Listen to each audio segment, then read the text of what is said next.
নমস্কার। আলোর পথে এই আধ্যাত্মিক ও দিব্য জীবনের চর্চায় আমি শ্রীমতী লিলি বিশ্বাস উপস্থিত হয়েছি। শ্রী শ্রী রামকৃষ্ণ কথামৃত পাঠ পরিবেশন করব। প্রথমে সকলকে জানাই আমার অন্তরের সাদর অভিনন্দন, শ্রদ্ধা ও শুভেচ্ছা। ঠাকুরের প্রণাম মন্ত্র দিয়ে শুরু করছি।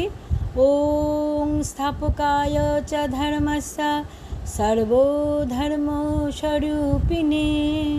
অবতার বরিষ্ঠায় রামকৃষ্ণায় তে নমো নমঃ। জয় ঠাকুর, জয় ঠাকুর, জয় ঠাকুর। আজ শ্রী শ্রী রামকৃষ্ণ কথামৃত পাঠ পরিবেশন করছি।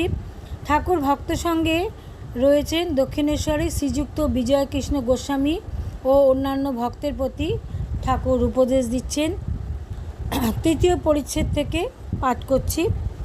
অসংশয়ং মহাবাহব মনোদুর্নির্গহম চলম অভ্যাসেন তু কন্তেয় বৈরাগ্যেন চ গৃহ্যতে।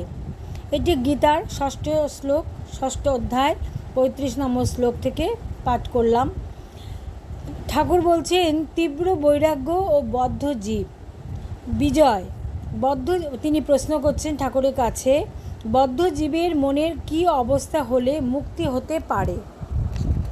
ঠাকুর বলছেন, ঈশ্বরের কৃপায় তীব্র বৈরাগ্য হলে এই কামিনী কাঞ্চনে আসক্তি থেকে নিস্তার হতে পারে। তীব্র বৈরাগ্য কাকে বলে? হবে ঈশ্বরের নাম করা যাক, এইসব মন্দ বৈরাগ্য। যার তীব্র বৈরাগ্য তার প্রাণ ভগবানের জন্য ব্যাকুল। মার প্রাণ যেমন পেটে ছেলের জন্য ব্যাকুল, যার তীব্র বৈরাগ্য সে ভগবান ভিন্ন আর কিছু চায় না। সংসারকে পাতকুয়া দেখে, তার মনে হয় বুঝি ডুবে গেলুম। আত্মীয়দের কালসাপ দেখে, তাদের কাছ থেকে পালাতে ইচ্ছা হয় আর পালিয়েও যায়। বাড়ির বন্দোবস্ত করি, তারপর ঈশ্বর চিন্তা করব, একথা সে ভাবে না। ভিতরে খুব রোগ। ঠাকুর বলছেন, তীব্র বৈরাগ্য কাকে বলে একটি গল্প শোনো। এক দেশে অনাবৃষ্টি হয়েছে। চাষিরা সব খানা কেটে দূর থেকে জল আনছে। একজন চাষার খুব রোগ আছে। সে একদিন প্রতিজ্ঞা করলে যতক্ষণ না জল আসে খানার সঙ্গে আর নদীর সঙ্গে এক হয় ততক্ষণ খানা খুঁড়িয়ে যাব। এদিকে স্নান করবার বেলা হলো। গৃহিণী মেয়ের হাতে তেল পাঠিয়ে দিল। মেয়ে বললে, বাবা বেলা হয়েছে, তেল মেখে নিয়ে ফেলো। সে বললে, তুই যা, আমার এখন কাজ আছে। বেলা 2 প্রহর একটা হলো, তখনও চাষা মাঠে কাজ করছে, স্নান করবার নাম নেই। স্ত্রী তখন মাঠে এসে বললে, এখনও নাইতে যাওনি কেন? ভাত জুড়িয়ে গেল, তোমার যে সব কিছুতেই বাড়াবাড়ি।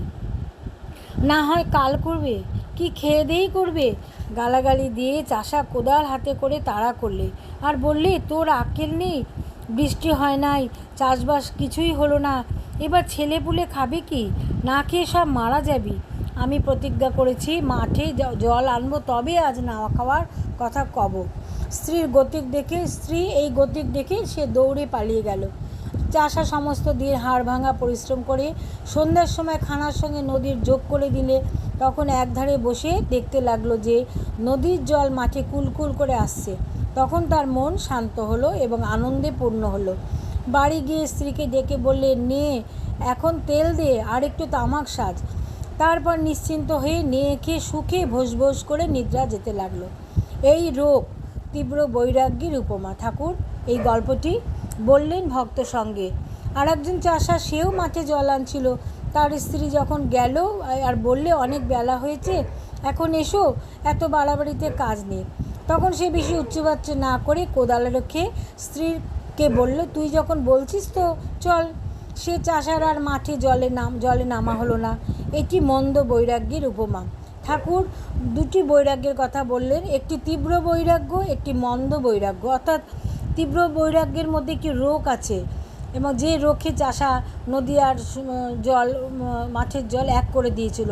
আর যে আরেকজন চাষা যে সে তার মধ্যে মন্দ বৈরাগ্য, অর্থাৎ চলবে করব কেমন, এরকমভাবে ভগবান ঈশ্বর লাভ হয় না। সেটি ঠাকুর ভক্ত সঙ্গে বলছিলেন এবং তিনি উপদেশ দিচ্ছিলেন যে ঈশ্বরকে পেতে গেলে আমাদের এরকম রোগ দরকার।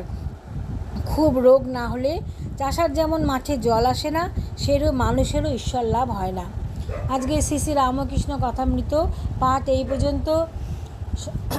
জয় ঠাকুর, জয় ঠাকুর, জয় ঠাকুর। সকলে ভালো থাকবেন, সকলকে ভালো রাখবেন। এইভাবেই একটু একটু করে শ্রী রামকৃষ্ণ কথামৃত পাঠ আমরা যদি শুনতে পারি, শ্রবণ করি, পাঠ করি, এতে আমাদের মনের একটু একটু আধ্যাত্মিক ভাব আসবে, আমাদের ভিতরে একটু রোগ আসবে। আমরা সংসারী মানুষ, সংসার তো করতেই হবে, কর্তব্য পালন তো করতেই হবে, কিন্তু ঈশ্বরের প্রতি ঈশ্বর চিন্তা, ঈশ্বরের প্রতি ব্যাকুলতা, তার প্রতি শরণাগতি, এইগুলো আমাদের আসবে এই রোগ থেকে। কিন্তু কারণ ঠাকুরই উপদেশ দিচ্ছেন যে সংসারে সমস্ত কর্তব্যকর্ম তো আমাদের করতে হবে, কিন্তু তার তথাপি আমরা যদি এই বিষয়ে একটু রোগ রাখি যে ভগবানকে আমাকে ডাকতে হবে, তার চিন্তা করতে হবে, তার স্মরণ মনন করতে হবে, তবে আমাদের ভিতরে তীব্র বৈরাগ্য হবে এবং এই তীব্র বৈরাগ্যই আমাদের ঈশ্বরের প্রতি শরণাগতি আনবে, তার চরণে আমাদের স্থান হবে।